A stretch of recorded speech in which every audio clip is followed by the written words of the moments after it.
السلام عليكم ورحمة الله وبركاته. النهارده بقى هنعمل مع بعض أكلة سمك حلو جدا. في سمكية لوط بجيبها وبنضفها حلو، ممكن تخلوا حتى اللي بتجيبوها منه ينضفها لكم، واحنا طبعا بنيجي ونعيد عليها وبنغسلها وبننقعها حلو جدا في مية وليمون سكر ملح دقيق، وننقعها كمان مرة، وممكن رشة صغيرة خالص من الخل ما بيثبتش الزفارة ولا أي حاجة، ونعملها مره واثنين وثلاثه لغايه ما نلاقي الميه ريحتها حلوه جدا. وبعد كده انا برضو عصره لها ليمون كتير علشان الحاجات دي برضو بتبقى فيها زفاره.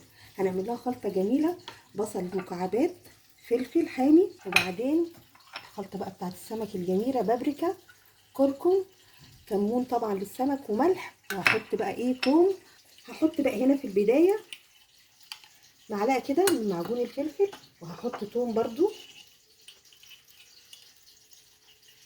وانا حاطه هنا ملح. هنحط بقى التوابل معاه، وهنبدا بقى نقلب الخليط ده كده كويس مع بعض. ده اللي هنبطن بيه السمكيه بتاعتنا. انا عصره لها ليمون، بس برضو هعصر لها ايه ليمون تاني. السمك صراحه بيبقى عايز ليمون، يعني كل ما نحط له ليمون كل ما يبقى احلى. ممكن بقى كمان نحط لها معلقه كده من دبس الرمان، بتديها طعم حلو جدا، برضو بتضيع الزفاره على فكره. ورشه بسيطه خالص من خل التفاح، رشه بسيطه خالص، برضو بيساعد على فكرة على تسوية السمك. الخل من الحاجات الحلوة جدا، بيزود التسوية. بنحطه في السمك، ممكن الفراخ نقطة بسيطة منه كده بيبقى حلو جدا. هنقلب بقى الخليط ده كده كله مع بعض. حطينا الملح وحطينا كل حاجة، وبعدين هنمسكها بقى كده. انا طبعا غاسلين ايدينا، ممكن لو حابين تلبسوا جوانتي. وهنفتح بقى السمكية بتاعتنا، وهنبدأ بقى ايه نحشيها حلو كده جدا بالخلطة بتاعتنا دي كده، فوق ومن تحت كده كده. نعملها زي مساج كده من الخلطة الجميلة دي.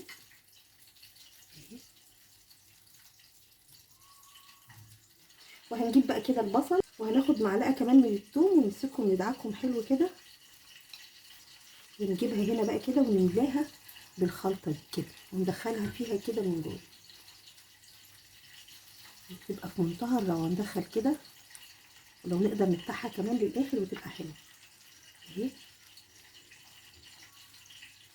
كده. وهنمسكها بقى نقفلها، وهنجيب برضو السمكية بتاعتنا، وهنبدأ بقى ايه نعمل لها بس فتحات بسيطة كده.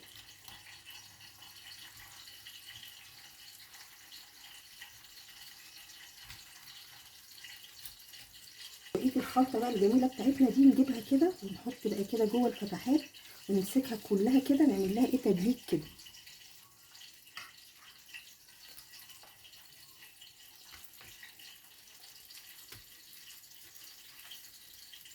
خلاص بصوا، هي شربت من الخلطة بقت حلوة جدا.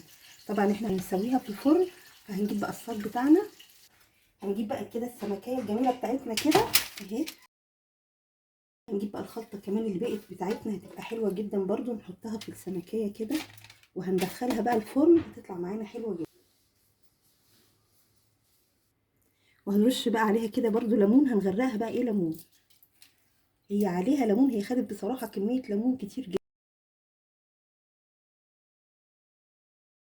هدخله الفرن. لو حابين برضو نديله رشة من الزيت، بس هو بصراحة بينزل الدهون بتاعته.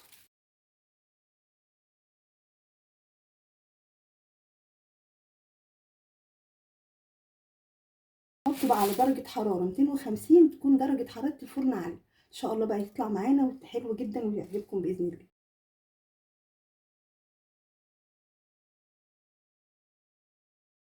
بصوا كمان الخلطة، بصوا الخلطة بتاعتنا جميلة جدا، شايفين؟